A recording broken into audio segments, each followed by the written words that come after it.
Hello, and welcome back to another episode of Three Siblings Walk Into a Bar. My name is Sage, the middle sibling. I'm Storm, the youngest sibling.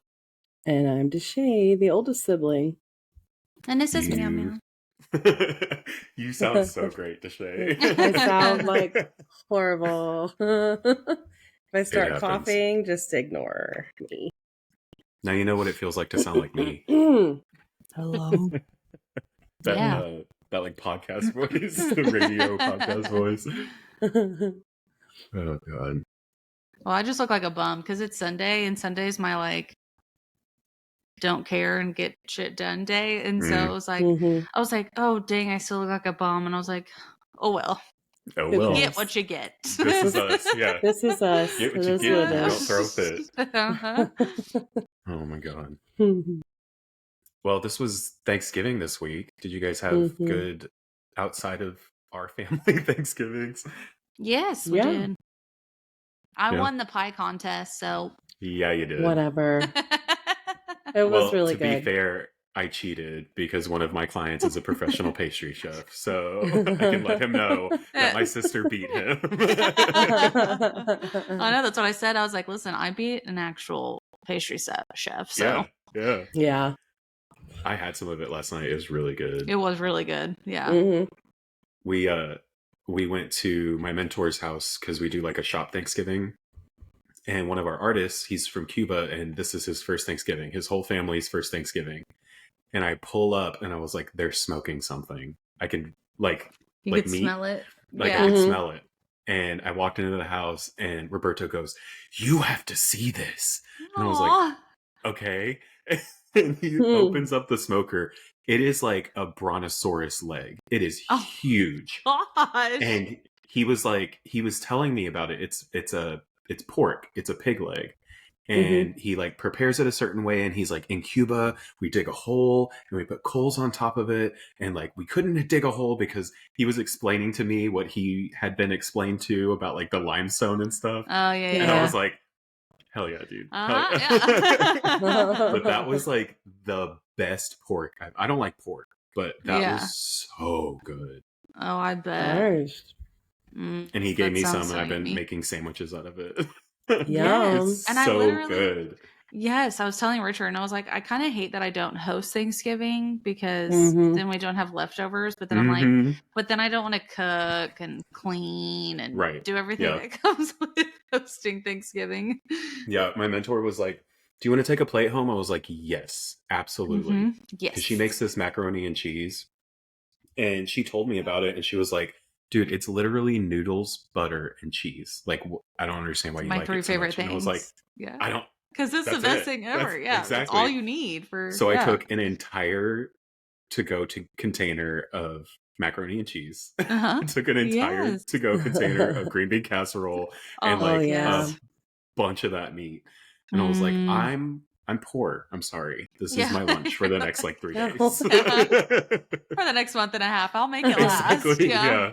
Right. Oh my god.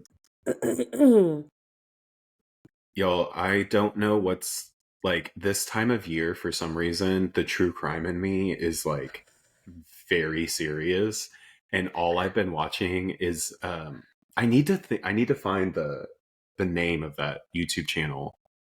But it basically shows like interrogations of people, and it's like analyzed by a psychologist, and it kind of tells you like, oh, that's cool. He said this, but look at the way he's sitting, or like it's really really crazy. I think I've seen that before, where they're like, well, that's where I learned where they were talking about like the power of silence, and like and he was like, look, he's gonna ask this question and then he's not gonna say anything. Yeah. And they did. He asked a question. They both sat there for a minute, and then she was like, well, I mean, and he was like, see, and I was like, Yep. Yep. Oh my god, it's crazy. And I can't stop watching them. I was in bed at like 1:30 last night, and I was like intent on this guy. This like 14-year-old kid killed his mom, and he like, there was way too much evidence, so he wouldn't have gotten away with it. But the way he was saying, like, I believe that he didn't do it. That's crazy. It was wild. Yeah. It was so crazy. Kids. Kids, you know. Yeah, kids will be kids, you know. Kids, kids just creep me out. One of our art, Me yeah, too. I know. One of our other artists had a baby today, actually. Oh, yay! No, yesterday. It was yesterday. Yeah, and it's on his birthday and right around Thanksgiving. Oh, that's awesome. So gorgeous. Of course. He was sending me pictures, and I was like, I don't really like babies, but that's a good baby. That one doesn't look too much like an alien. Exactly. Yeah. Yeah. She has a full head of hair. She's 8 pounds. She's big baby. Wow. Sweet babies. That's awesome. Well, speaking of babies, I have a story for you guys. I'm not going to. Please don't tell me it's about a baby. Not you quite. said speaking of babies. I know that's why. Yeah, you'll see once I get started. The story is very, very, very well known. It was everywhere. We all know about it. There's been movies and shit made about it. Okay. It's a very hot button topic. So there's a lot of different views on what actually happened here. Okay. So we'll get into it, but I have my own views on what happened, but I've also been watching documentaries on it and everything. So, okay. So does the name Dee Dee Blanchard mean anything to you guys? Kinda.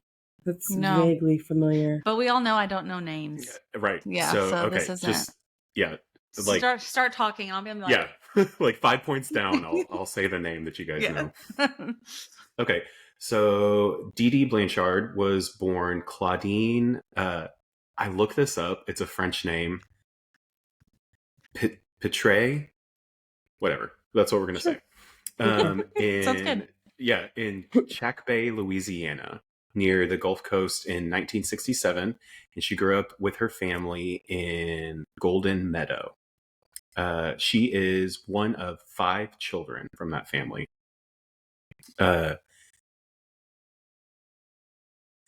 Dee Dee's family recalled that she had a habit of stealing from the family, and basically thought that she was just being a brat and acting out when she didn't get her way. Because that's when it would happen, when she would like ask for something and it just wouldn't happen. So at some point in her adult life, she became a nurse's aide. So she started becoming more affluent with like medical jargon and stuff like that. The family expressed suspicion that in 1997 that she might have killed her own mother by denying her food. What? Yeah. When she was 24, she became pregnant by a man named Rod Blanchard, who was 17 years old. Wait, how old was she? How old was she? She was 24. Oh, no. Okay. No. So this is where you guys are going to know who I'm talking about. The name of their daughter was Gypsy Rose. Oh, fuck. Lord. So she was named Gypsy Rose because Dee Dee really liked the name Gypsy, and Rod was a fan of Guns N' Roses, which of course he was. I didn't know that. Oh, yeah. Yeah. Makes sense. Shortly before Gypsy Rose's birth in July of 1991, the couple separated when Rod realized that he got married for the wrong reasons. So they were married. He was 17 years old. That's legal? I mean, it's Louisiana, so like, technically, of course, yeah. Yeah, because in Texas, I think it is 17. I think you're 17. technically an adult at 17. Yeah, in Texas. It's like the age of consent or whatever. But he resisted Dee Dee's efforts to get him to come back, and she took the baby to live with her family. According to Rod, who remained involved in his daughter's life at this point, oh my God, why can I not read tonight? By the time Gypsy was 3 months old, her mother was convinced that the infant had sleep apnea and began taking her to the hospital for repeated overnight stays with a sleep monitor and the tests that found no sign of any condition. So she didn't have sleep apnea, but Dee Dee was convinced that she did. Dee Dee then becomes convinced that Gypsy has a whole wide range of health issues that were attributed by an unspecified chromosomal disorder. Okay. Which no one ever told Dee Dee that this is what she had. With that on her own. Yeah. She WebMD'd it. That's my biggest source of issues. That's I'm like, I got cancer. I do it all the time. Listen. I've got it, yeah. Oh yeah. I Google shit like that all the time. Yeah, exactly. So at some point, Gypsy's mother claimed that she had muscular dystrophy, and she made her start using a walker when she was a kid. Okay. Gypsy stated that when she was 7 or 8, she was riding with her on her grandfather's motorcycle and was involved in a minor accident and got a scrape on her knee. Her mother stated that doctors had given her a wheelchair and that she had to use it.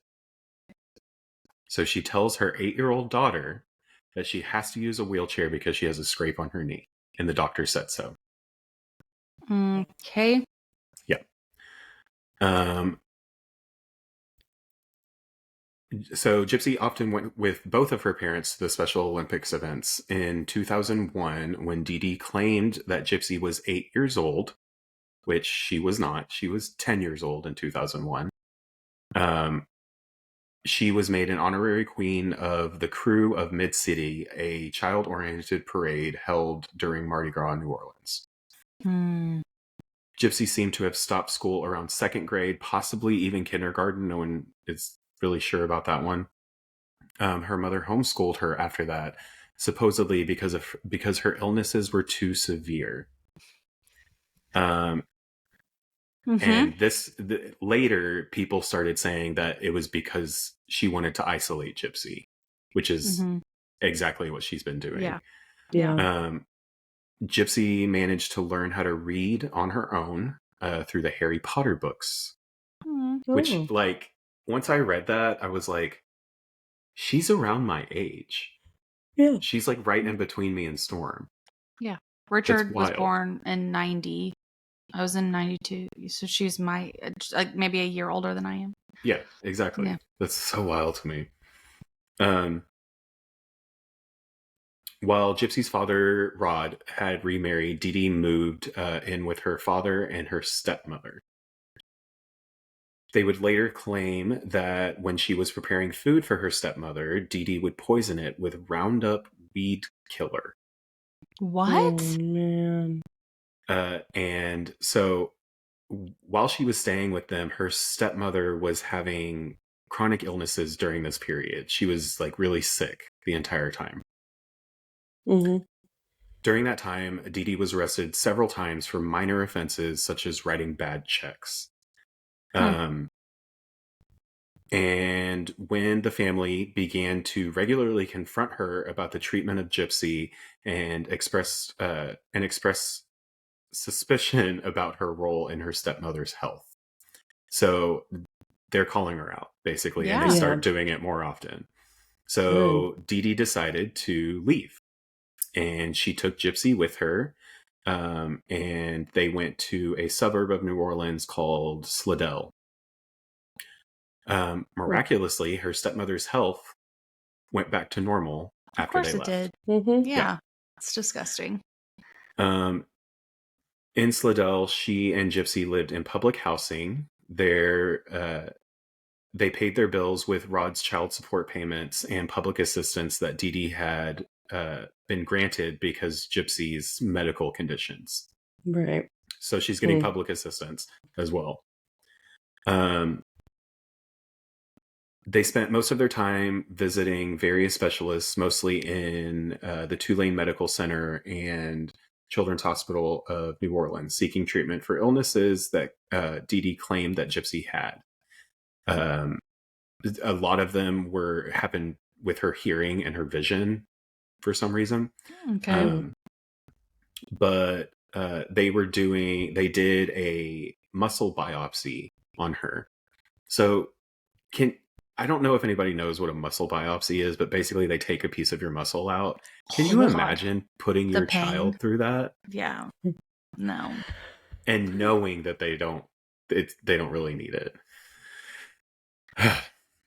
While a muscle biopsy found no sign of muscular dystrophy, Dee Dee insisted that Gypsy had it. She refused to believe that any of this. Oh my God. So she was successful in securing treatment for her daughter's other supposed issues.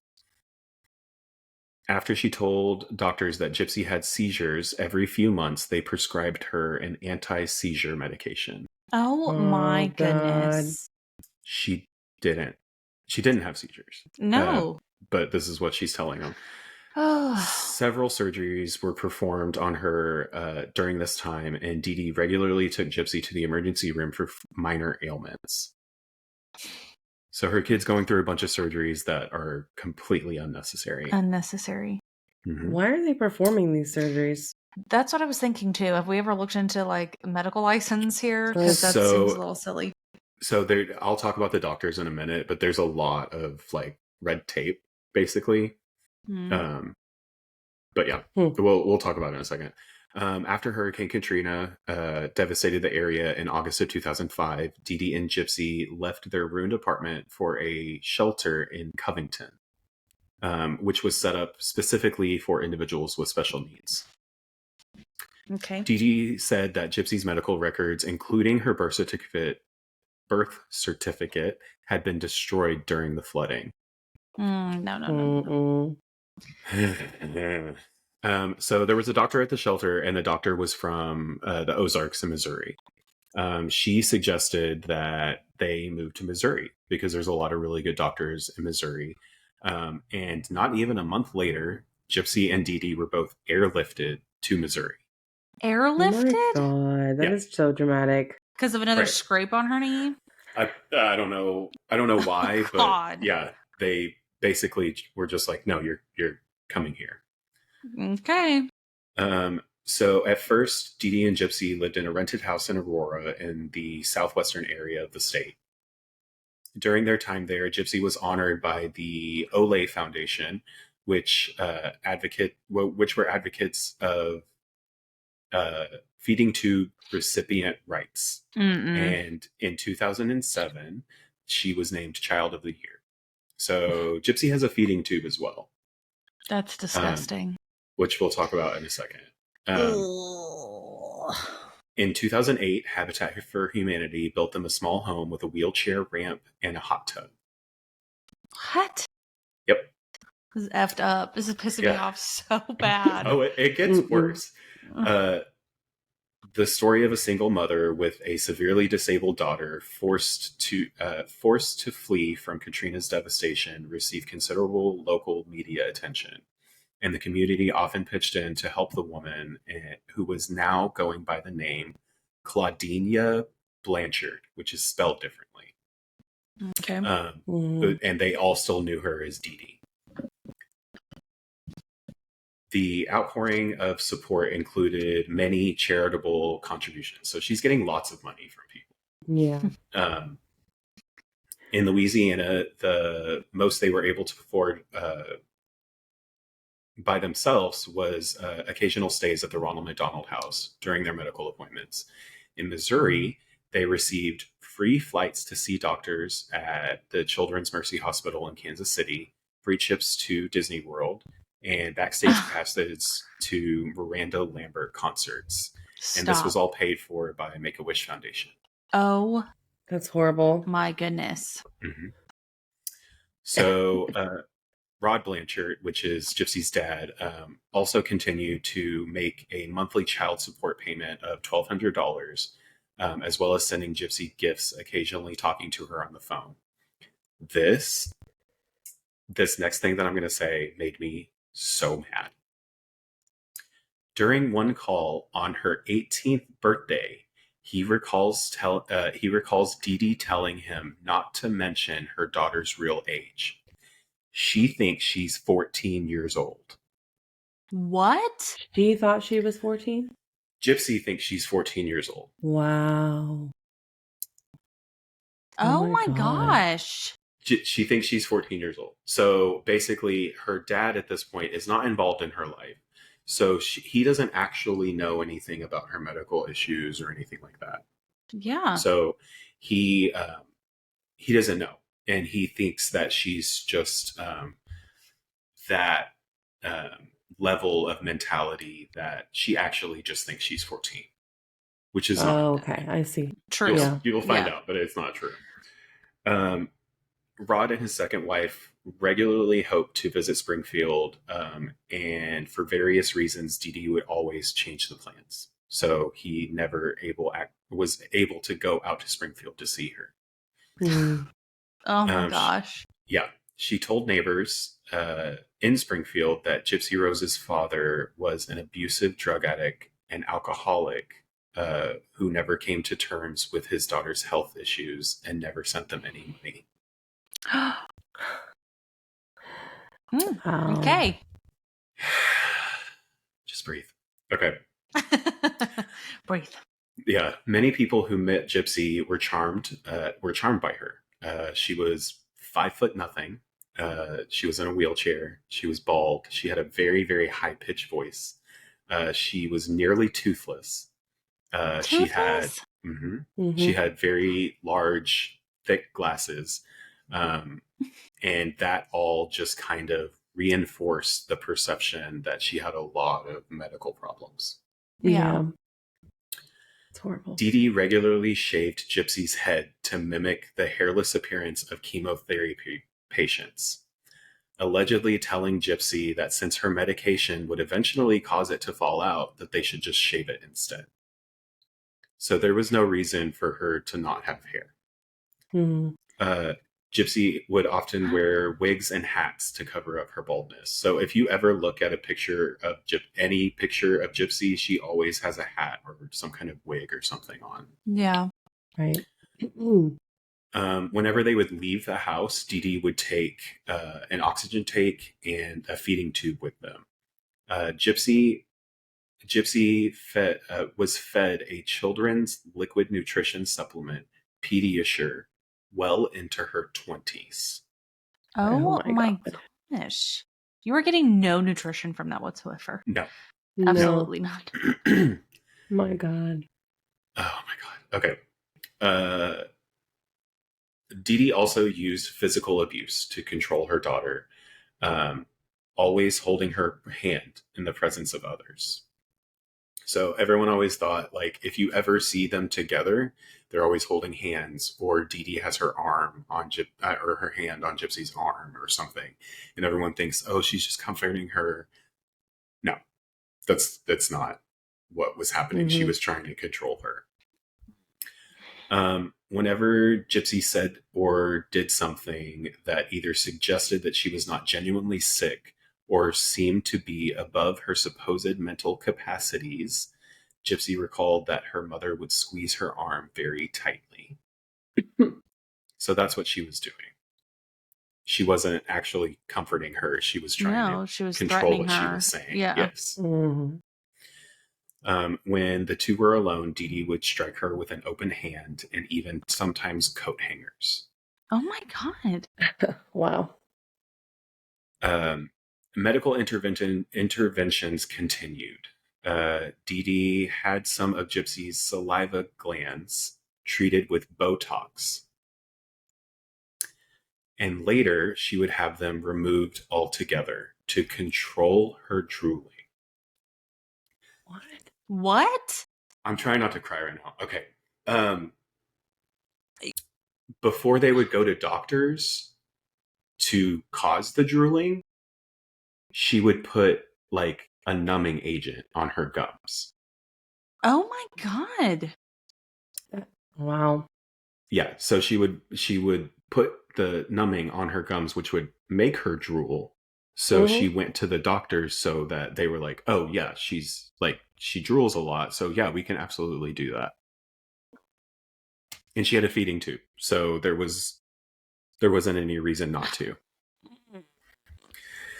Okay. So the lack of salivary glands, coupled with the side effects of the anti-seizure medication that was given to Gypsy, who didn't really have many teeth in the first place, but all of them started to decay and fall out. And almost all of her front teeth were gone, and she had a bridge of fake teeth. Mm-hmm. Tubes were implanted into her ears, controlling her intermittent supposed ear infections. So she would also say that she had ear infections a lot. Okay. Bernardo Flasterstein, a pediatric neurologist who saw Gypsy in Springfield, became suspicious of her muscular dystrophy diagnosis. He ordered MRIs and blood tests, which found no abnormalities. No. I don't see any reason why she doesn't walk, he told Dee Dee on a follow-up visit after seeing Gypsy support her entire weight and stand up on her own. Oh. Okay. Flasserstein noted that Dee Dee was not a good historian, so she didn't keep good records of anything, basically. Yeah. Which, like, a doctor's noticing that, like, some of the stuff is wrong, like, he has people that does that for him, so yeah, he's noticing it, which means that it really was that bad. After contacting Gypsy's doctor in New Orleans, he learned that Gypsy's original muscular biopsy had come back negative, undermining Dee Dee's self-reported diagnosis of muscular dystrophy, as well as her claim that Gypsy's records had been destroyed by flooding. So she's just lying. Bullshit. Yeah. Mm-hmm. He suspected the possibility of Munchausen syndrome by proxy. Dee Dee tried to gain access to Flasserstein's notes and subsequently stopped taking Gypsy to go see him. Of course. Of course. I wonder if they have any sort of, like, rule or something over that where it's like, okay, I know this woman's, like, at that point, is that like a CPS call? Like, I don't. So it just, yeah. I mean, yeah, they can make that call if they're. I'm like, I don't know. Okay. It should be, but they have to decide to do so. Yeah, true. Yeah. So he never followed up with Dee Dee with social services. And the reason is because he said that he was told by a bunch of other doctors that you have to treat the pair with golden gloves, and he doubted that the authorities would do anything anyways. Okay. So let me just let it go. Yeah. Yeah. Basically. Stupid. In 2009, an anonymous caller, excuse me, I'm sorry. In 2009, an anonymous caller told the police about Dee Dee's use of different names and birthdays for herself and her daughter, and suggested that Gypsy was in better health than they claimed. So it's an anonymous caller, but most likely it was Flasterstein. It was the doctor. The doctor. Yeah, okay. So officers who performed the resulting wellness check accepted Dee Dee's explanation that she had other names to make it harder for her abusive ex-husband to find her and Gypsy.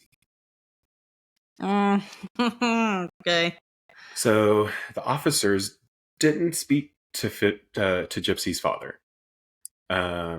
What? And they reported that Gypsy seemed genuinely mentally disabled, and the file was closed. Genuinely mental. Okay. So there are claims that it is possible that Dee Dee was giving her medication before people would come over and speak to her, to make her seem like she actually was mentally disabled, which is what she did with the drooling. Yeah. So at this point, Gypsy's like 18 or 19. So I think she's starting to kind of realize something is not right. Basically. Yeah. So Dee Dee seems to have forged at least one copy of her daughter's birth certificate, moving the date to 1995, which would still support her claims that she was still a teenager. Gypsy said in a later interview that for 14 years, she was not sure how old she actually was. So it was basically around 14 whenever she found out. Or she thought she was 14, so she was 18.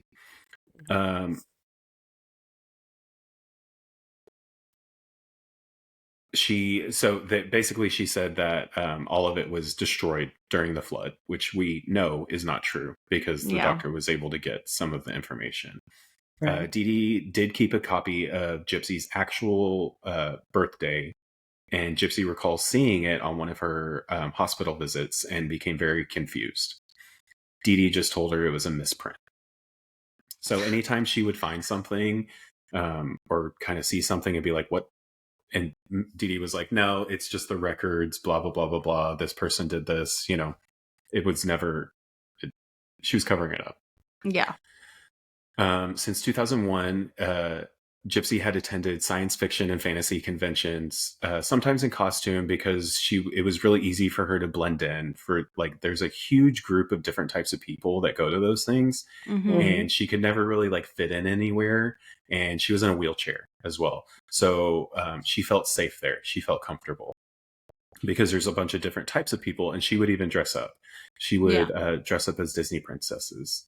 Oh, yeah, so sweet. At an event in 2011, she made what some people say is an escape attempt. And it ended when her mother found her in a hotel room with another man that she had met online. Again, Dee Dee produced the paperwork giving Gypsy's false younger birthday and threatened the man with police action. So Gypsy's fully 18. She's a legal adult, and she's threatening this man, telling him that she's 14. Gypsy recalls that afterward, Dee Dee smashed her computer with a hammer and threatened to do the same with her fingers if she ever tried to escape again. Oh my God. Wow. She would also keep Gypsy leashed and handcuffed to her bed for 2 weeks. Stop. What? Leashed and handcuffed? Oh, I never knew that. That would make my claustrophobia go insane. Exactly. Yeah. Oh my God. It's heartbreaking. Dee Dee later told Gypsy that she filed paperwork with the police claiming that Gypsy was mentally incompetent, leading Gypsy to believe that if she attempted to go to the police for help, they wouldn't believe her.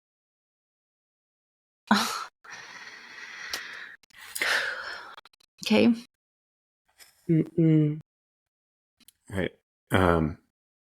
Jesus, as soon as I start reading these, it gets so much harder. Yeah. Okay. So, sometime around 2012, Gypsy, who continued to still use the internet after her mother had gone to bed to avoid her tightened supervision, made contact with someone online named Nicholas Godejean. Sorry. A man who was around her age and lived in Big Bend, Wisconsin. They also they met on a Christian singles dating site. Oh, okay. Yeah. So Godejean has a criminal record for indecent exposure and a history of mental illness, sometimes reported as dissociative identity disorder and autism. So DID is also known as multiple personality disorder for anybody that wasn't sure about that. In 2014, Gypsy confided in her 23-year-old neighbor, Aaliyah Woodmansey, that she and Godejean had been discussing eloping and even were planning their potential children's names. Wow. Ooh. Gypsy had 5 separate Facebook accounts that were all kept hidden from her mother. Godejean flirted online and there were even exchanges sometimes about BDSM elements, which Gypsy since claimed that it was more him that was interested in it, basically. Yeah. Woodman C, who is the neighbor, tried to talk her out of it, still thinking that Gypsy was too young and possibly was being taken advantage of by a sexual predator. So at this time, the neighbor that she confided in still thinks she's 14. Or 15 or 16 at this point. Yeah. A child. Right, exactly. So she considered Gypsy's plans just fantasies and dreams, and nothing would ever really happen, basically. So she would let her talk, and she would kind of talk to her about it, but she didn't really think that anything would ever really happen. Despite Dee Dee's efforts to prevent her from using the internet, which went as far as destroying her daughter's phone and laptop, Gypsy maintained contact with Godejan, who saved printouts of her posts until 2014. The next year, Gypsy arranged and also paid for Godejan to meet her mother in Springfield. Her plan was for them to casually bump into her while her and Dee Dee were at a movie theater, and both of them were dressed up. And apparently to strike up a conversation with her mother. So basically, she's trying to get him to just bump into her in public and make it look like they just met. Yeah. Okay. Yeah. As soon as they did meet in person, Godejan says that Gypsy led him into a bathroom and the two had sex. The two continued their internet interactions and began developing their plan to get Gypsy away from Dee Dee. So at this point, Gypsy's telling him everything that's happening, and she's pretty lucid on what's actually happening to her. Yeah. So she's talking about it, and they're trying to come up with a plan to get her away. Yeah. So Godejan returned to Springfield in June of 2015, arriving while Gypsy and her mother were at a doctor's appointment. After they returned home, Dee Dee had gone to sleep, and he went to their house. Gypsy let him into the home and allegedly gave him duct tape, gloves, and a knife with the understanding that he would use it to murder Dee Dee. Mm-hmm. Okay. So they've been planning her murder online. Gypsy hid in the bathroom and covered her ears so that she would not hear her mother screaming. Godejan then stabbed Dee Dee 17 times in the back while she was asleep. Oh my God. Afterwards, the two had sex in Gypsy's room. Oh, that's disgusting. God. Which was across the hall. Yeah. They took $4,000 in cash that Dee Dee had kept in the house from the child support checks. They fled to a motel outside of Springfield where they stayed for a few days while they were planning their next move. During this time, they had been seen on security cameras in several local stores, and Gypsy said that at this point she believed that the two had managed to get away with it. She doesn't know anything. She has no has idea how anything works or anything. Exactly. And the person that she's with, I didn't look it up exactly, but I believe they said it was he had the mental age of like a 15 to 17-year-old or something like that. And he's like 24. So they mailed the murder weapon back to Godejan's home in Wisconsin to avoid being caught with it. What? And then they took a bus to Wisconsin. They mailed it back. They mailed it. They didn't know what to do. So they were like, okay, well, it has to be there, but we can't have it with us because we're going on a bus. They might have like metal detectors or something. So they're like, we'll just mail it. It'll be there. Okay. Yeah. Several witnesses who saw oh no. Hold on. I just lost my spot. Oh, I was like, you did not delete everything. No, I didn't delete it, but I pressed the back button. Hold on. Pause.com. Talk amongst yourselves. Oh, so... God, of course this happens now. It's okay. You know what? I have to go to work We're tomorrow. human. So, exactly. You know?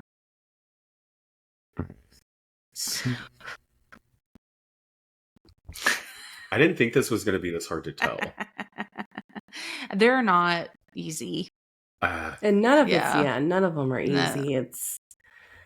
And it is a lot harder to say it out loud than it is to read it or like write it down, or it's hard to say it out loud. Yeah. Okay. So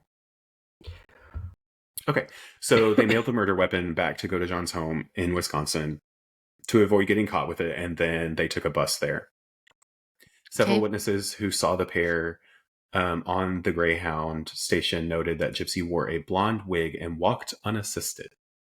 Mm-hmm. Yes, obviously. She can walk just fine. Yeah, exactly. Yeah. After seeing concerning Facebook status posts, oh my God, hold on. After seeing concerning Facebook statuses posted from Dee Dee's account, jeez, the Blanchard's friends suspected that something wasn't right. So I'm not going to quote what they are, but basically it was talking about like, she's dead kind of stuff. And so people started getting worried, obviously. Yeah. Mm-hmm. So all of their phone calls went unanswered, and several of the neighbors even went to the house trying to find them and see where they were. While the friends and neighbors knew that the two often went on medical trips unannounced, they saw Dee Dee's modified car still in the driveway. Therefore, an unannounced medical trip was very unlikely. Protective film on the windows made it hard for them to see inside of the house. So they didn't really know what was going on. No one answered the door, so they decided that they're going to call 911. When the police arrived, they had to wait for a search warrant to be issued before they could enter, which is so weird to me. I thought for like a wellness check, you could enter, but I guess not. I don't think so. I thought, I don't know. Well, I'm like, at that point, you could call for a wellness check on anybody and they could just like break into your house. You know what I mean? That's true. That's true. So they had to wait for the search warrant, but they allowed one of the neighbors who was there to climb through a window. Is that legal? No, I don't believe it is. Okay. Where he saw that yeah, exactly. So he opened the window and he got inside and he looked in, and basically he said that it looked largely undisturbed and all of Gypsy's wheelchairs were still present. So they think Gypsy's still there, basically. When the warrant was issued, the police entered the home and they soon found Dee Dee's body. A GoFundMe account was set up for her funeral expenses and possibly to find Gypsy. All who knew the Blanchards feared the worst. Even if Gypsy had not been harmed, they believe that she's helpless, basically.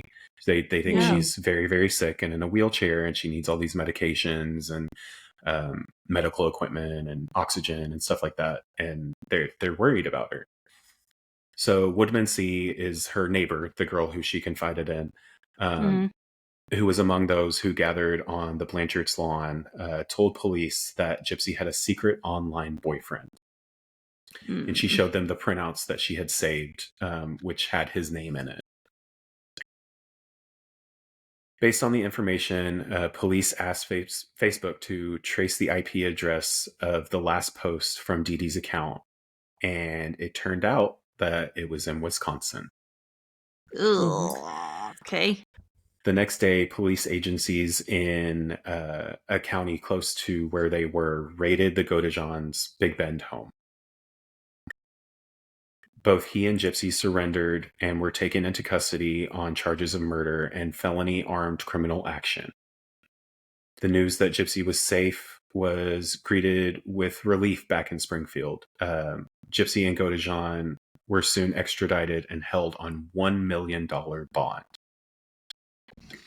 Whew.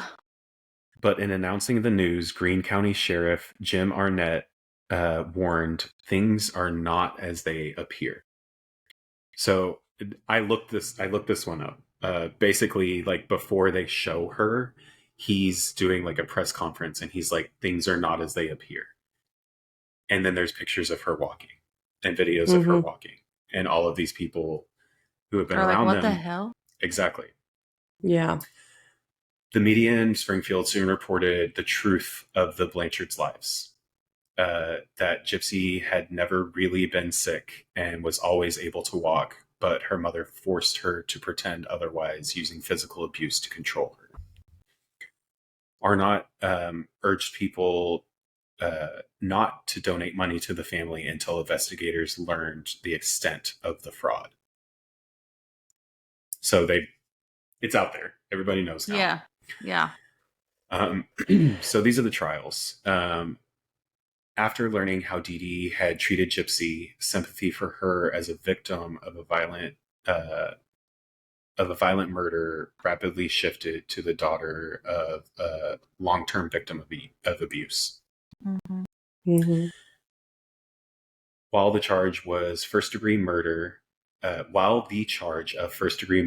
can carry the death penalty under Missouri law or life without parole, County Prosecutor Dan Patterson soon announced that he would not seek either for Gypsy or Godejean, calling the case extraordinary and unusual, to say the least. Yeah. Understatement of the century. Exactly. After her attorney obtained her medical records from Louisiana, he secured a plea bargain of second-degree murder for Gypsy. Gypsy was so undernourished at this point in her life that during the year she was held in county jail, her lawyer told BuzzFeed that she had gained 14 pounds, which was very weird for people that go to jail because normally when you go to jail, you lose weight. Lose weight, yes. Yeah. But she was actually eating real food for the first time in her life, so she was gaining weight. She probably loved it. Like, as silly as that sounds, she was probably like, holy shit, this is food? Like, exactly. Yeah. In July of 2015, she accepted the plea bargain agreement and was sentenced to 10 years in prison. Godejean still faced the most severe charge because prosecutors said that he initiated the murder plot, and both he and Gypsy agreed that he was the one who actually killed Dee Dee. Mm-hmm. He was also more severely prosecuted due to the different personal circumstances. Godejean was granted less sympathy and understanding due to a lack of involvement in the abuse. Gypsy's plea bargain agreement did not require her to testify against him. In January of 2017, his trial was postponed when prosecutors requested a second psychiatric evaluation. The lawyers contended that his IQ, that he had an IQ of 82 and is on the autism spectrum, and he had a diminished capacity. So 82 is very, very low. Very low. He basically had the mind of a very young teenager. He had initially waived his right to a trial by jury, but changed his mind in June of that year. In December of 2017, a judge sent Godejean's trial for November of 2018. So he finally has like a date. Yeah. In their opening statement, prosecutors alleged that Godejean had deliberated for over a year before the crime, while his lawyers pointed out his autism and said that Gypsy had formulated the crime and their love-struck client had just done what she had asked him to do. The next day, prosecutors showed jurors the text messages, sometimes sexually explicit, that Gypsy and Godejean shared in the week before the murder, often using various personas as well as the knife that had been used to commit the murder. In some of the texts, he asks her details about Dee Dee's room and sleeping habits. These were supplemented by video of his interview with police after his arrest, where he admitted that he had killed her. Gypsy testified on the trial's third day. She said, while she had indeed suggested that Godejohn kill Dee Dee, in the end, it was because of her mother's abuse. So basically, she said, yes, I did ask him to do it, but it's because of all of this shit that was going on. Yeah. She was being abused, and she didn't know how else to get out of it. She had also considered getting pregnant by him in the hope that once she was carrying Godejohn's child, Dee Dee would have to accept him. The desperate, like, she just wanted out. Like, I hate all of this. Along with a knife, along with the knife that she eventually gave to Godejohn, she stole baby clothes from Walmart during their shopping trip so that she could go ahead with either plan. So these were the only two options to her. She was going to get pregnant or she was going to kill her mom. However, she said Godejohn never told her what he thought about the pregnancy plan. After 4 days, the case was sent to the jury, and the juries had the option of finding Godejohn guilty of one of 3 murder charges: involuntary manslaughter, second degree, or first degree murder, or not guilty of any of them. After approximately 2 hours of deliberation, they returned with a verdict that Godejohn was found guilty of first degree murder and armed criminal action. In February of 2019, he was sentenced to life in prison and for the murder conviction, and they told him he wasn't going to get the death penalty, but he was getting life in prison. Godejohn asked Judge David Jones for leniency on the armed criminal action charge, which carries a minimum sentence of only 3 years, since he had fallen blindly in love with Gypsy. Jeez, this is real tough. He received a sentence of 25 years on that charge, which is concurrent with his life sentence. So the judge had no sympathy for him in any of this. None? He gave him the maximum charges that he could have gotten. Okay. Jones also denied a motion by Godejohn's lawyer for a new trial. The lawyer argued that the jury should not have been allowed to hear that Godejohn had considered raping Dee Dee on the night of the murder. He also argued that the state's psychologist should not have been allowed to testify, while Godejohn's psychologist should have, to establish that he had diminished capacity. Which I agree with. I don't think they should have had a separate psychologist come in. It should have been the one that he had been seeing. That he knew.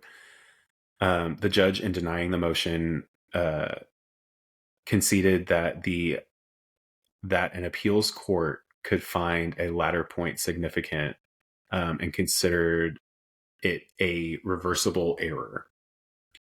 So basically, he was like, "Yeah, I mean, you're right, but it's fine." Okay. Yes. Okay. So this is after everything they get. This is kind of like looking at different people, kind of seeing how they saw it. So this is the community and the people that they were around a lot. The Blanchard's neighbors were shocked to learn that Gypsy's illnesses were fabricated. Woodmansee, whose information about Gypsy's relationship with Godejohn led police to the couple the day after Dee Dee's body was discovered. She said she cried out in disbelief hearing that Gypsy had never been sick or disabled. So this is the girl across the street that she confided in, who was actually around her age, but she thought she was a lot younger. Yeah. Her mother recalled how everyone had accepted Dee Dee's claims without even asking for proof, and wondered if the mother and daughter had secretly been laughing about the neighborhood and how naive they were. Kim Blanchard, no relation to the two, who had called the deputy sheriffs to the house the night before and said, what have I been believing? How could I have been so stupid? So people are blaming themselves for not knowing, basically. How would you? Why would you think that somebody would make that up? Like, you're not stupid. You're just not like. It's not something that people normally do. It's not something that you should normally have to look out. Yes, just like when we had the security person come in, and he was like, well, we should probably put one on this back window and this one. And I'm like, well, why would they? Like, they'd have to jump over the fence and go through the back. Like, why wouldn't you just go through the front door? And he was like, well, you as a decent human being wouldn't jump over someone's house. He was like, but a bad guy would probably do that. Like, it's the same thing. Like, you wouldn't go around saying that your kid was sick when they weren't. So why would you believe somebody else would? Exactly.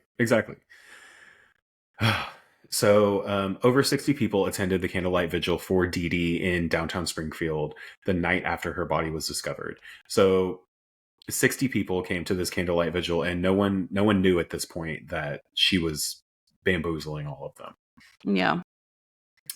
In a news conference, Sheriff Arnott said of the case, Springfield is a giving community. We surround people with love and finances that we believe that are in need. However, a lot of times we are deceived, and I think that that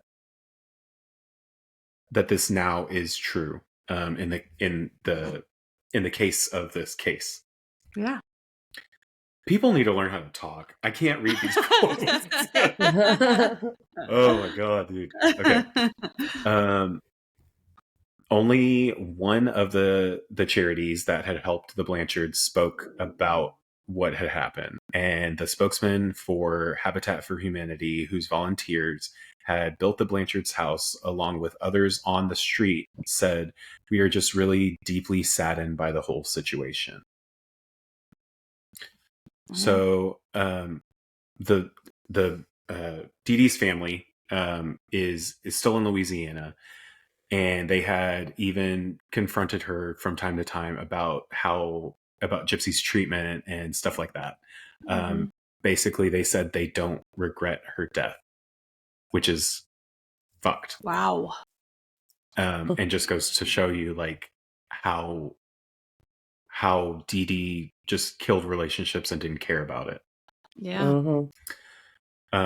Her father, stepmother, and nephew, who first shared details of Gypsy's actual health when she was first started using the wheelchair. Oh my goodness, y'all.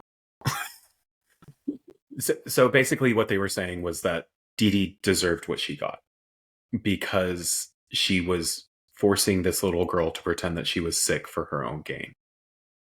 Yeah, it's shitty. None of her family would pay for her funeral. And her father and stepmother ultimately flushed her ashes down the toilet. Oh my gosh. That's just messed up. That's, yes. Gypsy's father, however, was more forgiving. He would say, "I think Dee Dee's problem is that she started a web of lies and there was no escaping after. It was like a tornado had got started." He was happy to see the video of his daughter walking, though. Because Can you imagine? Exactly. You find out your ex-wife's dead and that your kid can actually walk, and you've been lied to this entire time. Yeah. So Gypsy in all of this, I feel like I'm more free in prison than with living with my mom, because now I'm allowed to live like a normal woman. Wow. That is so a sad. Normal woman in prison. Mm-hmm.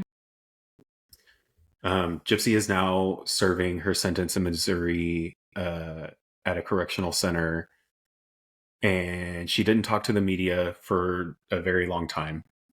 When she did, she told a BuzzFeed reporter, Michelle Dean, that she was now able to research Munchausen syndrome by proxy on the prisoner's computers, and that her mother had every single symptom.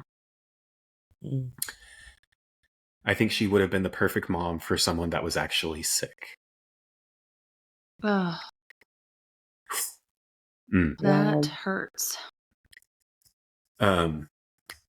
She had believed Dee Dee's claim that she had cancer, and even though she could walk and eat solid food, leading her to comply to the regular head shaving. So she believed what her mother was telling her, even though like there were some things that weren't adding up. She ultimately, why would you not? It's your mom, right? Exactly. However, she had always hoped that doctors would see through the ruse, and she would get frustrated. Sometimes she was also frustrated with Flasterstein, who was the one who figured it out and didn't say anything to anybody. Yeah. Yep. Shame on him. When Dean asked her what made her want to escape from the situation, Gypsy recalls a 2011 incident at the convention, where she wondered why she couldn't have friends her own age. While she said that Godejohn took their idle discussion of murder into reality, she accepts that she committed a crime and has to live with the consequences. She has said that she hopes to help other abused victims in the future. Victims of Munchausen by proxy abuse often avoid doctors and hospitals in their later lives because of the lingering trust issues that came about. According to her family, Dean and Aaron Lee Carr, Gypsy also exhibits at times some sociopathic manipulative behaviors, just as her mother did. So there are certain times where she doesn't. This is what she grew up with. This is how she knows how to fix problems. Is how her mother showed her. Obviously, that's what she's going to use. She is already psychologically really compromised, and she is going to need as much family underpinning and support as she can get.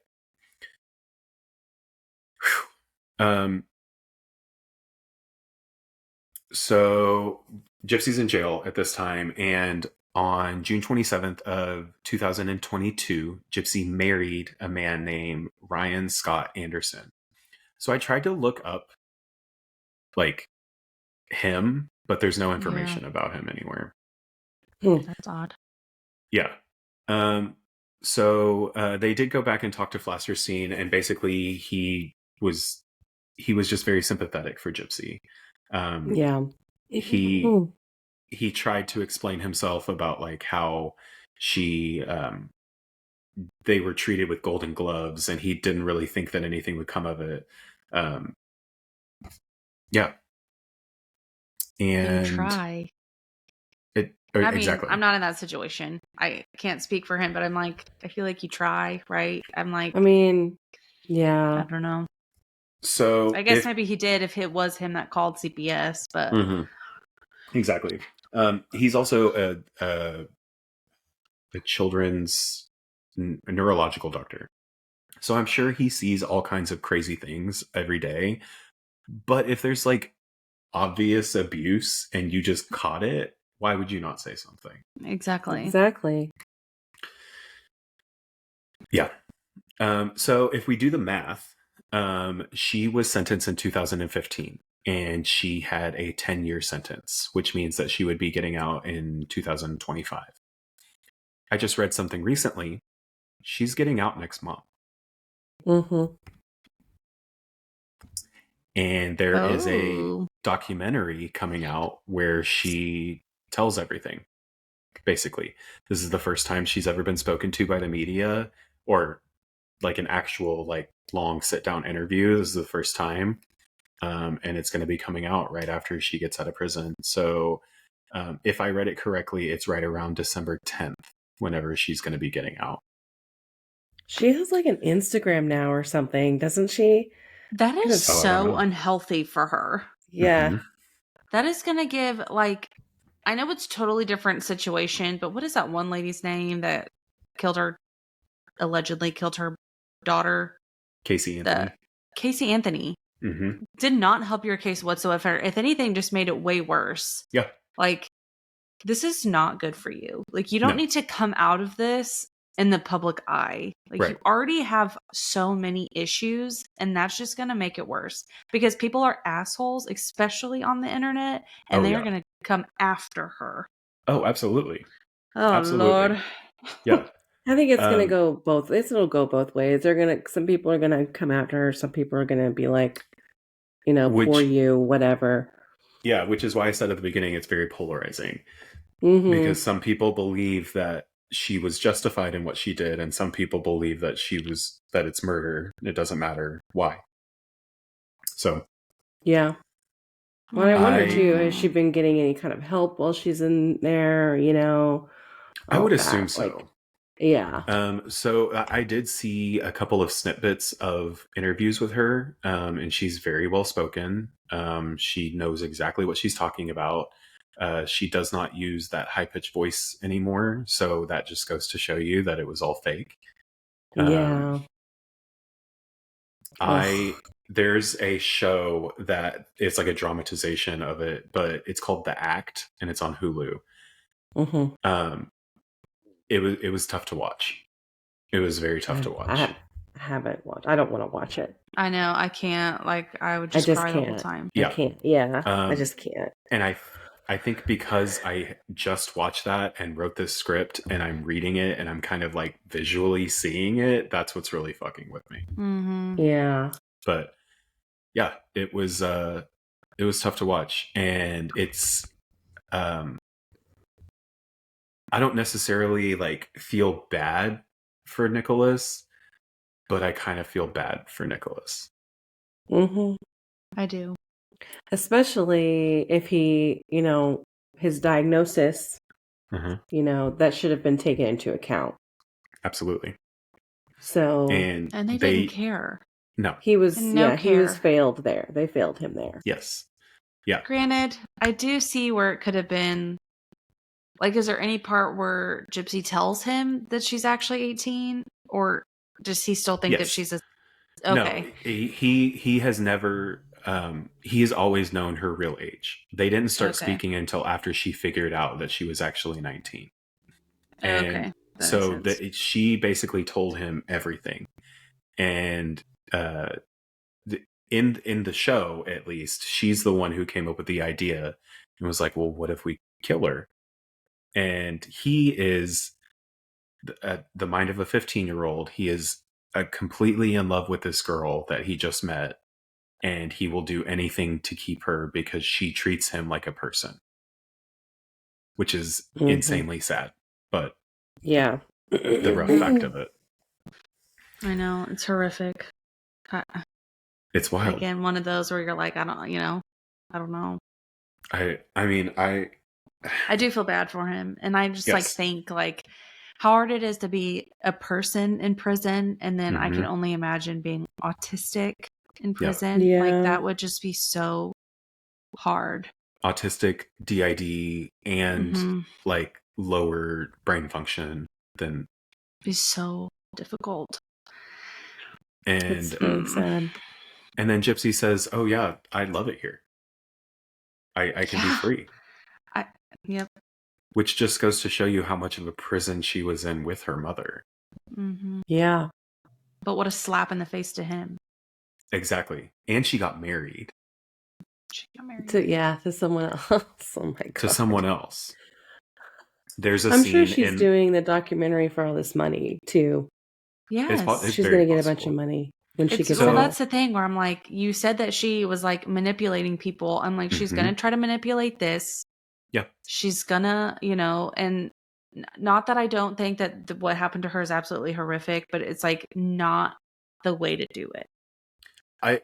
I would assume, I would like to assume that the system has given her the tools to be able to have regular coping skills. Yeah. That is a hope, and I don't believe that it actually happened, but you would think that they would be able to do something like that. Well, I think because usually, I mean, if she's going to get out early, they have to have some sort of like parole hearing.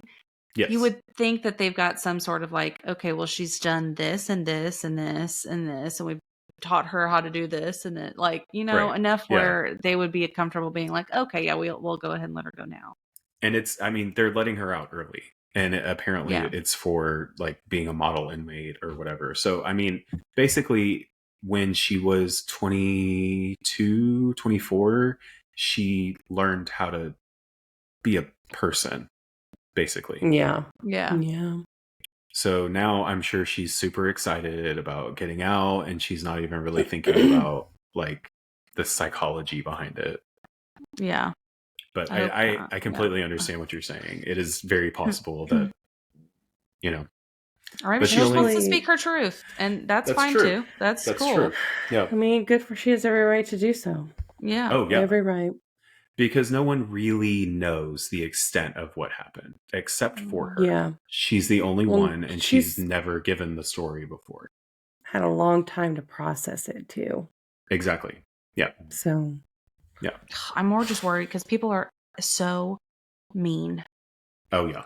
And people are going to rip her a new one. I mean, yes, there will be people on her side, but there's always that. There's always the people on your side, but the people that are mean, that's always what sticks with you the most. Like, someone can be like, you're the prettiest, and then someone can be like, you have a big head, and what are you going to remember?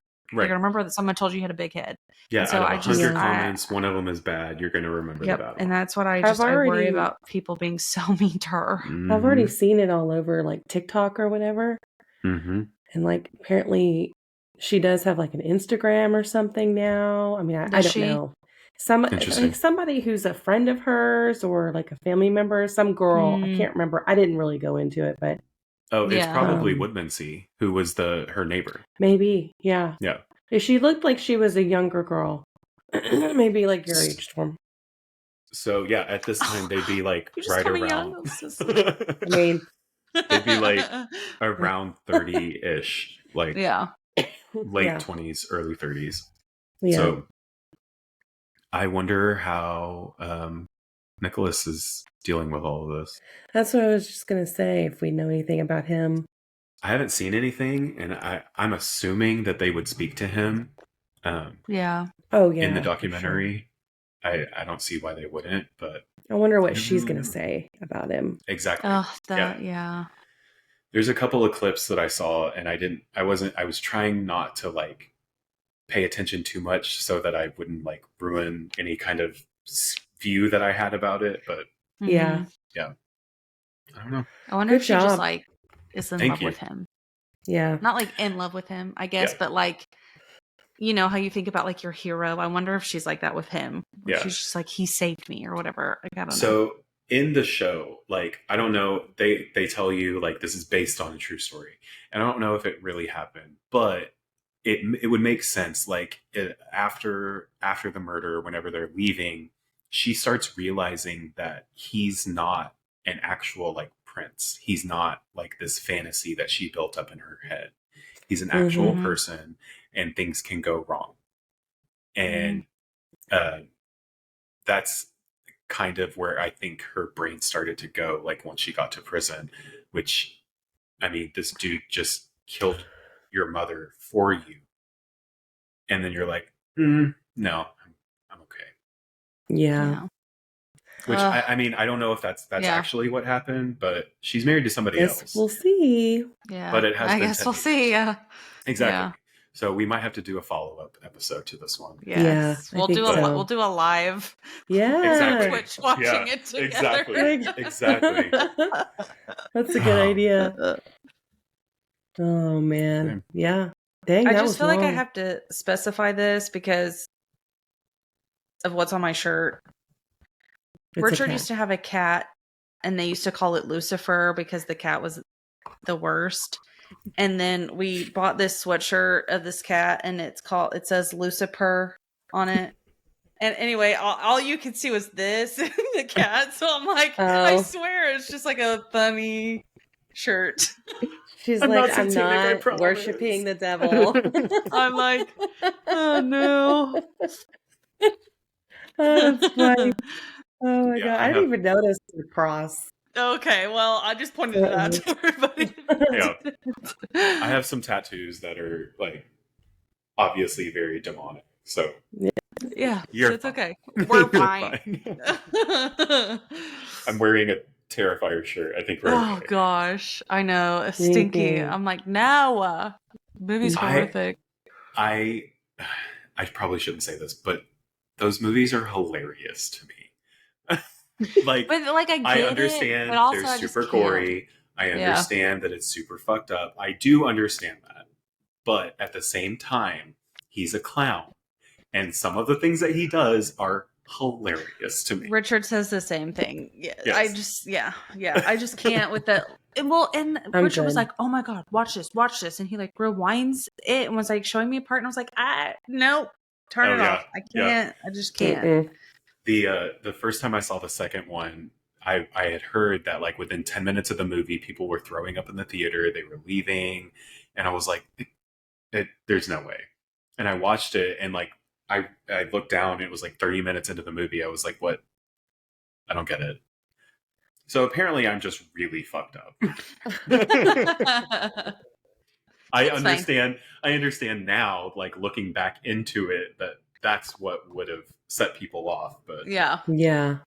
I have been obsessed with these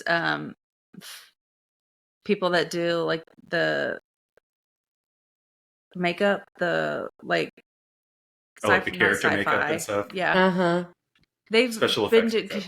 Special effects. Mm. They've been doing a lot of like the Five Nights at Freddy's. Mm-hmm. It's because that movie came out. Yeah. And I'm like, I want to watch it because one of the girls at work watched it, and she was like, I watched it because my son wanted to watch it, and I just needed to make sure that it was appropriate for him. Right. And she was like, and then this happened, and this is what it's about. And she was like, it was actually a pretty good movie. So now every time I see one, I'm like, I really need to watch that movie. The thing, like, it's based off of a video game, and I don't like video games aren't really my thing, so I never really like looked into it. But like the premise of it sounds like something that would be right up my alley. Yeah, that's exactly what she was explaining it to me, and I was like, that's actually pretty good. Exactly. Like if someone explains it to me and doesn't tell me that it's Five Nights at Freddy's and that it was a video game, then absolutely, yeah. But well, I'm super excited to see this documentary whenever it comes out. Yes, we're gonna have to make a date. Yes, and we need everybody to leave comments. Like, let us know what you guys think about this. What your thoughts are on Nicholas and Gypsy, the actual murder, and everything. Really, we want to know. We want to know you guys' opinions about it. Well, Storm, where can they find us to be able to give their opinions? We are on Facebook, Three Siblings Walk Into a Bar. We are on Instagram at 3swib Podcast. Go on there, like, comment, do all the things. We love when you guys interact with us. And we really do like your opinions on this stuff. It's cool to know. Also, please rate and review. It is super helpful for us, especially on Apple, because they are really picky about sharing stuff. And yeah. And YouTube. I had to start saying that. And YouTube. Yeah. The reason I said that is YouTube. Yes, I keep forgetting. Sorry. I'm sure you guys can all see this. My light is flickering, and so that's the ghost telling me like this is over. We're done. You can stop talking now. Stop talking now. Yeah. All right. Well, that's what happens when three siblings walk into a bar.